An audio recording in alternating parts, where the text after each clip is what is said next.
How you doing? Thanks for joining us. I want today just to put up a brief video by way of book review of this recently published book entitled Where is God in a Coronavirus World? Published by the Good Book Company and written by a man by the name of John Lennox. That name I'm sure will mean something to some of you. Lennox, you might be interested to know, is a native of County Armagh. He's a retired professor of mathematics from Oxford University. I think it goes without saying that Oxford University don't appoint people as professors unless they've got a little bit of brain power, so that is obviously something to say in his favour. I wouldn't let that put you off. Sometimes a book by a professor kind of reads as though it was only written for his fellow professors. And after a page or even a paragraph you think, I haven't a notion what these guys are talking about. That is not the case with this book. It's not an overly academic book by any means. It's written really with everybody in mind, and I don't think I need to persuade you that the question it's seeking to address is one that I would imagine most of us have contemplated in some way or another.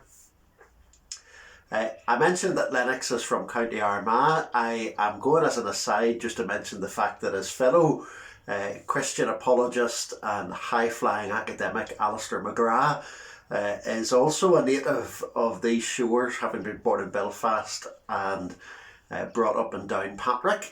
And both of them, incidentally, and this very much comes apparent in this book too, were greatly indebted to C.S. Lewis, author of the Chronicles of Narnia, another famous academic, an outspoken Christian apologist, and of course, I'm glad to say, a County Down man. So it would seem that our part of the world is punching above its weight in terms of high-flying thinkers who, in a clear and practical way, take their stand in the intellectual world for Jesus Christ. It's a short book. You'll see it's not overly thick. Lennox himself is at pains to say that it's really more of a first word than a last word. He says himself that there may be rough edges, there may be things that at a later stage he would prefer to put differently, or whatever the case may be. It's not meant to be an exhaustive answer to the question. It's a guide to get your thinking started and to help put things in perspective. And as such, it is hugely helpful. It's helpful, I think I would say, in a very practical sense in terms of understanding exactly what we're facing. He's not overly technical about that, but with his own scientific background, he's able to explain the nature of what's going on in a clear, calm, insightful kind of way, and he's able also to compare it to other pandemics within his lifetime. He's a man in his mid-70s and more historically, and that too I think is very helpful. And just to give one example of the way that his perspective there is helpful, it came as a real surprise to me to learn that there are millions of viruses in the world, and that the vast majority of them are good and helpful, and we maybe even in a certain sense are very dependent on them. That was something I didn't know at all. And if I've got the figure right, I think the book says that there are 21 viruses that are harmful to human beings, whereas there are millions upon millions that we depend on and that do us good. And it struck me as a sobering statistic that if there are millions of them that do good and only 21 that are harmful, in truth, to be fair to the viruses, that's a better ratio than human beings can manage, isn't it?